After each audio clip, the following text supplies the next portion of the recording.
जिंदगी खूबसूरत है माँ, पर मुझे जीना नहीं आता। एक नशा है तेरे नाम में, पर मुझे पीना नहीं आता। कैसे जी लूँ तेरे बिना मेरी माँ, मुझे तेरे बिना जीना नहीं आता। जय माँ शीतला। शास्त्रीय मान्यता के अनुसार चैत, वैशाख, ज्येष्ठ और आषाढ़ महीने के कृष्ण पक्ष की अष्टमी को शीतला अष्टमी पूजन करने का प्रावधान है।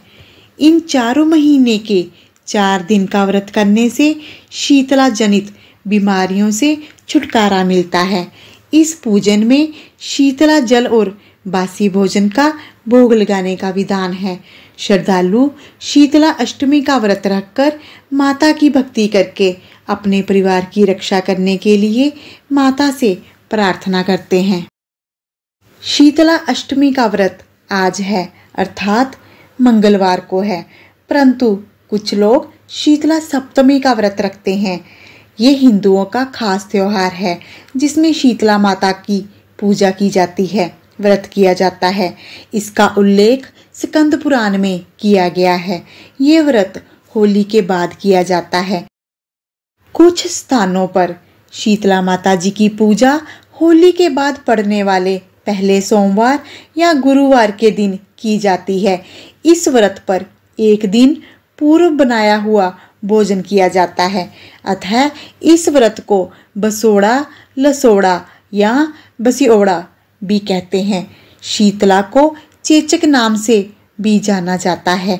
शीतला माता की पूजा और ये व्रत करने से चेचक एवं अन्य तरह की बीमारियां नहीं होती। शीतला अष्टमी व्रत विधि आइए जानते हैं। व्रत करने वाले सुबह जल्दी उठकर नहा लें। इसके बाद हाथ में जल लेकर पूजा का संकल्प कर लें। संकल्प करने के बाद विधि विधान से शीतला माता जी की पूजा करें। इसके पश्चात एक दिन पहले बनाए हुए बासी भोजन जैसे मेवे, मिठाई, पुआ, पूड़ी, दाल भात आदि का भोग लगाएं।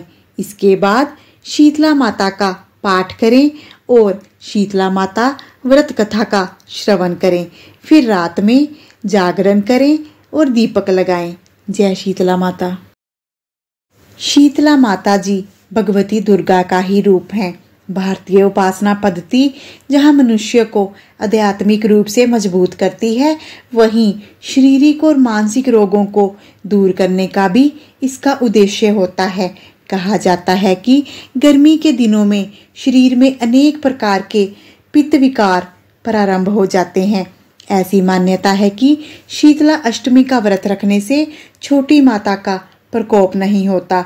शीतला सप्तमी और शीतला अष्टमी व्रत मनुष्य को चेचक के रोगों से बचाने का प्राचीन काल से चला आ रहा व्रत है। आयुर्वेद की भाषा में चेचक का ही नाम शीतला कहा गया है। शीतला स्तोत्र पाठ जो इस व्रत में किया जाता है, उसमें स्पष्ट उल्लेखनीय है कि शीतला दिगंबर है, अतः शीतला माता जी की उपासना से शारीरिक शुद्ध, मानसिक पवित्रता और खान पान की सावधानियों का संदेश मिलता है। शीतला अष्टमी को शीतला माता की 3 पौराणिक कथाओं का कथन अथवा श्रवण किया जाता है। ऐसा करने से शीतला माता जी की अपार कृपा प्राप्त होती है। आइए हम आपको शीतला अष्टमी व्रत की तीनों पौराणिक कथाओं को सुनाते हैं। प्रेम और धैर्य के साथ श्रवण कीजिएगा।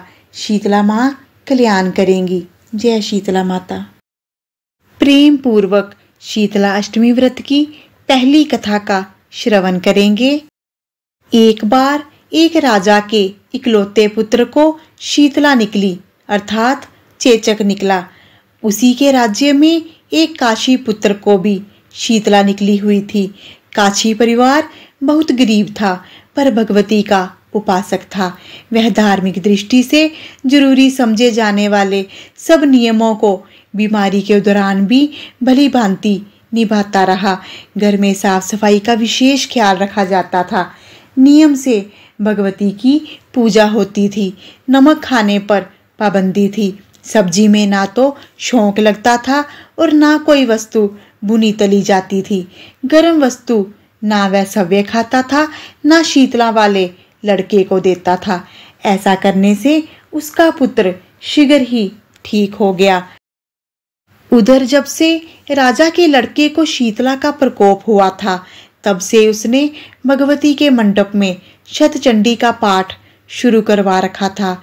रोज हवन व बलिदान होते थे। राज पुरोहित भी सदा भगवती के पूजन में निमग्न रहते। राजमहल में रोज कड़ाही चढ़ती, विविध प्रकार के गर्म स्वादिष्ट भोजन बनते। इसका परिणाम ऐसा हुआ कि उस भोजन की गंध से राजकुमार का मन मचल उठता। वह भोजन के लिए जिद करता। एक तो राजकुमार और दूसरा इकलौता। इस कारण उसकी अनुचित जिद को भी पूरा कर दिया जाता। इस पर शीतला का कोप घटने के बजाय बढ़ने लगता। शीतला के साथ साथ उसे बड़े बड़े फोड़े भी निकलने लगे, जिनमें खुजली व जलन अधिक होती थी। शीतला की शांति के लिए राजा जितने भी उपाय करता, शीतला का प्रकोप उतना ही बढ़ता जाता, क्योंकि अज्ञानतावश राजा के यहाँ सारे कार्य उल्टे हो रहे थे। इससे राजा अधिक परेशान हो उठा। उसकी समझ में नहीं आ रहा था कि इतना सब होने के बाद भी शीतला का प्रकोप शांत क्यों नहीं हो रहा। एक दिन राजा के गुप्तचरों ने उन्हें बताया कि काछी पुत्र को भी शीतला निकली थी, पर वह बिल्कुल ठीक हो गया है। यह जानकर राजा सोच में पड़ गया कि मैं शीतला की इतनी सेवा कर रहा हूँ, परंतु फिर भी मेरा पुत्र ठीक नहीं हो रहा। राजा सोचने लगा कि पूजा व अनुष्ठान में कोई कमी नहीं, पर मेरा पुत्र अधिक रोगी होता जा रहा है, जबकि काशी पुत्र बिना सेवा पूजा के ही ठीक हो गया। इसी सोच में उसे नींद आ गई। श्वेत वस्त्र धारण किए भगवती जी ने उसे स्वप्न में दर्शन देकर कहा, हे राजन, मैं तुम्हारी सेवा अर्चना से प्रसन्न हूँ, इसीलिए आज भी तुम्हारा पुत्र जीवित है। इसके ठीक न होने का कारण यह है कि तुमने शीतला के समय पालन करने योग्य नियमों का उल्लंघन किया है। तुम्हें ऐसी हालत में नमक का प्रयोग बंद करना चाहिए। नमक से रोगी के फोड़ों में खुजली होती है। घर की सब्जियों में शौक नहीं लगाना चाहिए, क्योंकि इसकी गंध से रोगी का मन उन वस्तुओं को खाने के लिए ललचाता है। रोगी का किसी के पास आना जाना मना है, क्योंकि यह रोग औरों को भी होने का भय रहता है। अतः इन नियमों का पालन कर तेरा पुत्र अवश्य ही ठीक हो जाएगा। विधि समझाकर देवी माँ अंतर्ध्यान हो गई। प्रातः से ही राजा ने देवी माँ की आज्ञा के अनुसार सब कार्यों की व्यवस्था कर दी। इससे राजकुमार की सेहत पर अनुकूल प्रभाव पड़ा और वह शीघ्र ही ठीक हो गया। जय शीतला माँ। शीतला अष्टमी व्रत की पहली कथा समाप्त हुई। दूसरी कथा प्रेम पूर्वक श्रवण करेंगे। किसी गांव में एक महिला रहती थी। वह शीतला माता की भक्त थी और शीतला माता का व्रत करती थी। उसके गांव में और कोई भी शीतला माता की पूजा नहीं करता था। एक दिन उस गांव में किसी कारण से आग लग गई। उस आग में गांव की सब झोंपड़ियां जल गई, लेकिन उस औरत की झोंपड़ी नहीं जली। वो सही सलामत रही। सब लोगों ने उससे इसका कारण पूछा तो उसने बताया कि मैं माता शीतला जी का व्रत करती हूँ, उनकी पूजा अर्चना करती हूँ, इसलिए मेरा घर आग से सुरक्षित है। ये सुनकर गांव के अन्य लोग भी शीतला माता की पूजा करने लगे, व्रत करने लगे। जय शीतला माँ। शीतला अष्टमी व्रत की दूसरी कथा संपूर्ण हुई। तीसरी कथा प्रेम पूर्वक धैर्य के साथ श्रवण करेंगे। एक पौराणिक कथा के अनुसार एक दिन बूढ़ी औरत और उसकी दो बहुओं ने शीतला माता जी का व्रत रखा। मान्यता के मुताबिक अष्टमी के दिन बासी चावल माता शीतला जी को चढ़ाए जाते हैं वह खाए जाते हैं। लेकिन दोनों बहुओं ने सुबह ताज़ा खाना बना लिया, क्योंकि हाल ही में दोनों की संतान हुई थी।